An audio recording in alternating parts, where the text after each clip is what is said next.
بسم الله الرحمن الرحیم. نن زموږ د علم الصرف اولین 76 نمبر درس دی. د امر مجهول بانون ثقیله گردان به ان شاء الله مونږ نن لیکو دلته. نو د امر معروف بانون ثقیله گردان دی مخکې درس کې وشو او ان شاء الله نن به موږ د امر معروف بانون د امر مجهول بانون ثقیله گردان کو. نو امر مجهول کې موږ صرف داسې کو چې علامت مضارع له پیش ورکو او د اخرین مخکې حرف له زبر ورکو. نو دلته کې موږ سره لیضربن دا اوس موږ سره د معروف صيغه ده لیضربن. نو دا شروع کې پکې لام دا لام امر دی او اخر کې ورسره نون ثقيله دی. دقه په خپل ځای باندې وي صرف د علامت مضارع یا چې د دله به زبر ورکو او د دې بانا د نون ثقيله نه مخکې چې راکمه باده د دې بانا مخکې دا را ده د را له به زبر ورکو. اوس په دې ټولو صيغو کې د را له زبر ورکو. اوله صيغه کې چې کوم د را له زبر ورکړل شي یا د بانا د اخري حرف نه مخکې د زبر ورکړل شي کنه او علامت مضارع له پیش ورکړل شي نو اوماغه علامت مضارع باندې به تر اخري گردانه پورې تر دا واحد د تثنیه او جمع متکلم صيغه پورې او په دې علامت مضارع باندې به پیش راځي او په دغه را باندې چې دلته کوم را باندې زبر ولګي نو دغه ټول باندې به زبر لګيږي. نو اوس لیضربن لیضربن معنا پکار دی چې هغه یو سره ضرور وخلو کی. لیضربن معنا پکار دی چې هغه یو سره ضرور وخل شي. پکار دی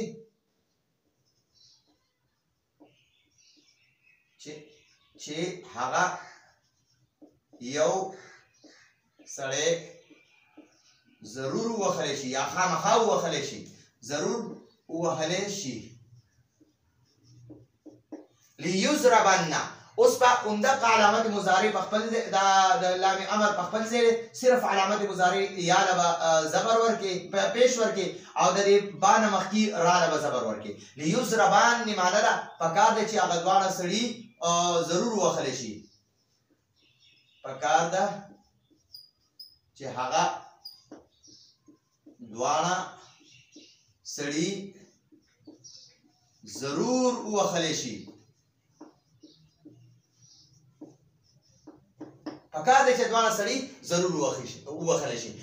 لیضربن دا د امر معروف بانون ثقيله گردان دی دا صيغه ده. لیضربن معنا پکار دی چې هغه ټول سړي ضرور وخلو کی. اوس زویما چې دا علامت مضارع له پیش ورکوم او د را له زبر ورکوم. لیضربن پکار دی چې هغه ټول سړي ضرور وخل شي. پکار ده چې هغه ټول سړي ضرور وخل شي. نو لیضربن پکار دی چې یو سړی ضرور وخل شي. لیضربن پکار دی چې هغه دوه سړي ضرور وخل شي. لیضربن پکار دی چې ټول سړي ضرور وخل شي. اوس لتضربن دا د معروف صيغه ده. پکار دی چې هغه یو خزه ضرور وخل وکي. اوس زما چې پکار دی هغه یو خزه ضرور وخل شي نو دې نمازه علامت مضارع له پیش ورکی او دې را له زبر ورکی. لتضربن معنا پکار دی چې هغه یو خزه ضرور وخلو کی. پکار ده چې هغه یو خزه ضرور وخل شي. هغه یو خزه ضرور وخل شي.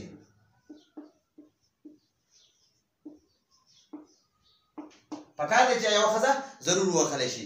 اوس لتضربن نه د علامت مضارع له پیش ورکی او د را له زبر ورکی. لتضربن پکار دی چې هغه دواړه پکار ده چې هغه دواړه خزي ضرور وهل شي.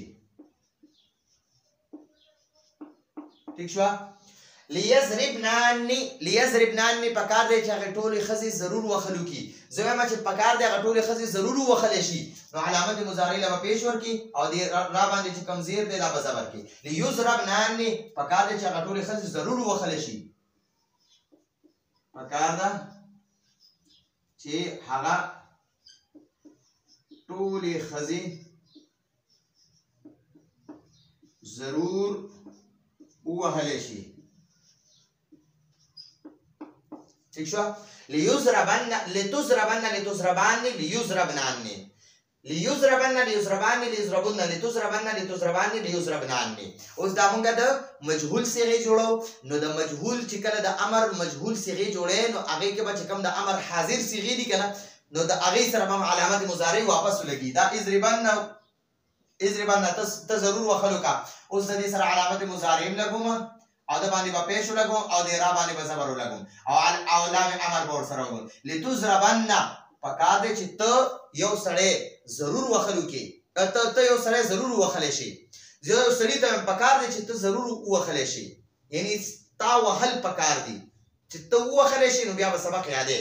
نو دا کا مطلب دی لتضربن پکار دی چې ته ضرور وخلی شي. پکار دی چې ته ضرور وخلی شي. اضربان دا د امر حاضر صيغه ده. امر حاضر بانون ثقيله. اوس زه دنه امر حاضر مجهول بانون ثقيله جوړوم. نو دې سره به واپس په علامت مضارع لګي. ٹھیک شو او په دې باندې و پیشي او د را به زبر ورکی او لام امر ور سره لګي. لتضربان دا نون ثقيله لري ور سره. نو د دې معنی نه پکار دی چې تاسو دوه سړي ضرور وخلی شي. پکار دی چې تاسو دواړه ضرور وخلی شئ.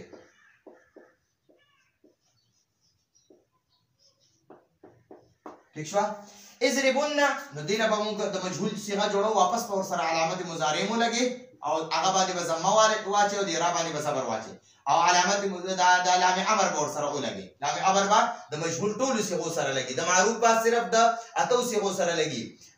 شپږ غایب سره دوه متکلم سره دې سبب لام امر معروف صيغو کې لګي. د امر معروف او امر مجهول کې به ټولو صيغو سره لګي. او لتضربن معنا نه پکاره چې تاسو ټول سړي وخلی شئ. پکار ده چې تاسو ټول وخلی شئ. سړو ته وایي ټول وخلی شئ. پکار دی چې تاسو ټول وخلی شئ. ٹھیک شو اضربن ته یو ښځه ضرور وخلو کا. نو زه د دې نه امر مجهول جوړوم. د امر مجهول نو لتضربن پکار دی چې ته یو ښځه ضرور وخلی شي. پکار ده چې ته ضرور وخلی شي. پکار دی چې ته ضرور وخلی شي.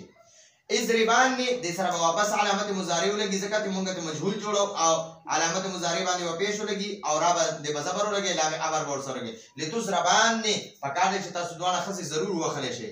پکار ده چې تاسو دوه ښځو ته وایي چې پکار دی تاسو دوه ضرور وخلی شئ.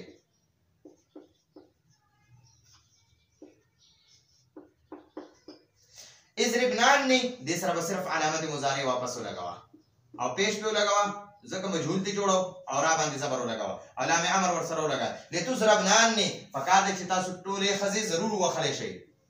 پکار ده چې تاسو ټولې ضرور وخلی شئ. ٹھیک شو لأضربن نو صرف دی باندې علامت مضارع حمزه باندې علامت مضارع باندې پیش ولګوا او دی را باندې زبر ولګا. لأضربن پکار دی چې زه ضرور وخلی شم. پکار ده چې زه ضرور وخلی شم. او لنضربن نو دی علامت مضارع نون باندې زبر ولګي نون باندې ضمه ولګوا او دی را باندې زبر ولګوا. لنضربن پکار دی چې موږ ضرور وخلی شو. پکار دی موږ دوه سړي یا دوه ښځې ټول سړي یا ټول ښځې ضرور وخلی شو. پکار دی چې موږ دوه یا ټول سړي یا ښځې ضرور وخلی شو. پکار دی چې موږ ضرور وخلی شو. ٹھیک شو نو دا موږ سره د امر مجهول بانون ثقيله گردان شو. ليضربن ليضربان ليضربن لتضربن لتضربان ليضربنان. لتزربن لتزربان لتزربن لتزربن لتزربان لتزربنان لأزربن لنزربن. دا د امر مجهول بانون ثقيله ګردانو. راتلونکي درس پورې اجازه غواړو. هذا هو المرام والله اعلم بحقيقه